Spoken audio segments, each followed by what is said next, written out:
Alright, I've had a lot of questions on how to make the milk kefir grains, and so this will be a quick tutorial. There's lots of videos on the internet about it, so watch different videos, get different opinions, but this is kind of what I do. And so, this is my milk kefir. You can see it's been fermenting for a day. It's starting to separate a little bit. I like to shake mine up before I get close up on that. I like to shake it up before I drain it and kind of separate stuff.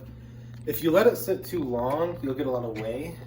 And if you don't have enough kefir grains, it will the milk will go sour because it's at room temperature and there's not enough grains. The grains are the good bacteria, but there's also bad bacteria in the milk, and so you need enough grains to overpower the bad bacteria that's in the milk, if that makes sense. So I'm going to shake this up. I've got just a colander and a bowl to catch the grains, and then a scoop that I'm going to use in a minute.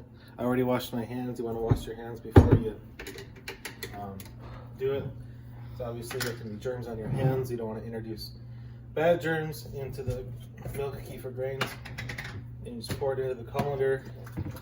It can have different consistency. It looks terrible, as you can see by the chunks. Those are the grains. Kind of throws people off. Sometimes it'll turn into more of a yogurty substance. Oh, I'm just gonna grab a funnel here. I don't think the yogurty substance is ideal. A lot of people's milk kefir does yogurt. I've had mine do that before, but so you just move it around and you're just trying to get the grains out, or the liquid out. So these are the grains. These are good. If you get too many of them, you can just post them for free online, along with a success story if you're seeing benefits. These have helped me with having more energy, better digestion, and also they cured my lactose intolerance. I can eat ice cream now because this is full of good bacteria that can break down lactose. You know, and as far as I'm concerned, it's the most powerful probiotic you can get. Like, you can buy probiotics, but there's nothing more densely packed with more diverse, more types of bacteria and the number of bacteria.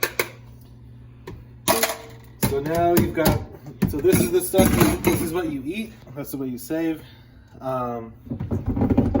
These funnels are, this whole setup's from Walmart, all the lids and the jars and everything. So, I use regular milk. If you can afford it, you can get organic milk or even raw milk. So, this is what I'm going to drink. This is where the grains are now. I have lots of grains, and so I can use a full-size jar. If you get just like a couple tablespoons from me, you'll probably want a smaller jar. You might even only fill it half full. If your milk is going sour, then you're using too much milk. Shake it up, strain it, throw out the sour milk. It doesn't ruin them. If you use too much milk, you just can't drink the finished product. There's a ton of grains in here, so I'm able to fill that up all the way.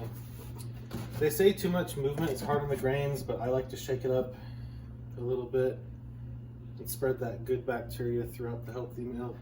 And then I loosen the lid. Always loosen the lid to let the pressure out. Some people will use like a cheesecloth or something. I just use a sitting lid. Then you pour this into a container and drink it. I like to use these Nalgene bottles because they don't break, and they have these. Oh, let me grab this lid.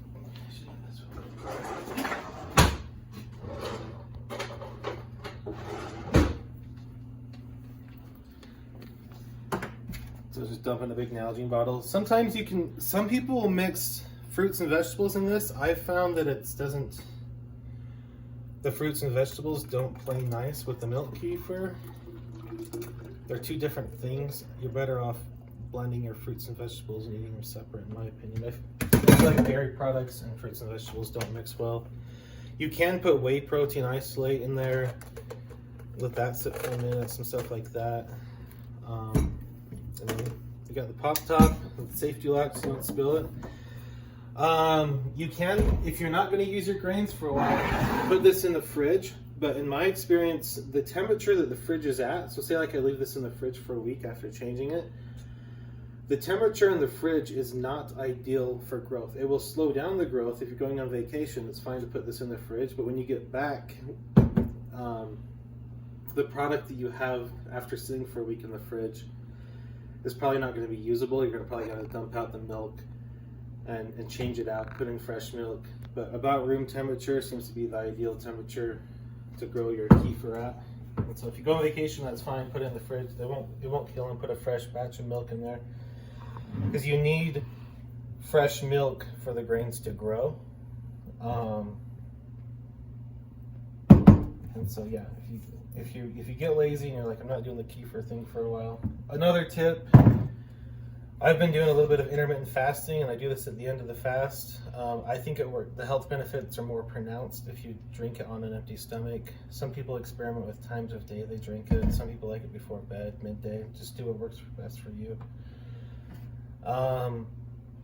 If there's a lot of, and it kind of depends on the milk too. Sometimes they'll milk cows at nighttime, and then those cows have more melatonin in their milk, which makes you sleepy because of the milk kefir. But that's about it. Just make sure if you put too much milk in with not enough grains, it'll go bad, but it won't ruin the grains usually. Another thing that can go wrong is you'll get too much whey. So if I let this sit for 3 days and it separates a ton and it looks terrible, the grains are still usually okay. It's very rare for the grains to die off completely.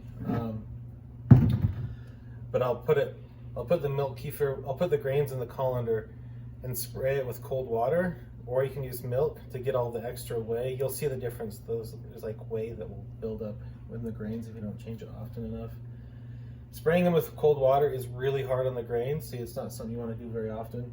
But if you're in a bad situation where you have way too much whey mixed in with your grains, then you can kind of separate them out with a little bit of cold water. But then it takes a minute for your grains to recover. All right, that's it. Hopefully that answers all your questions. If it doesn't, please text me.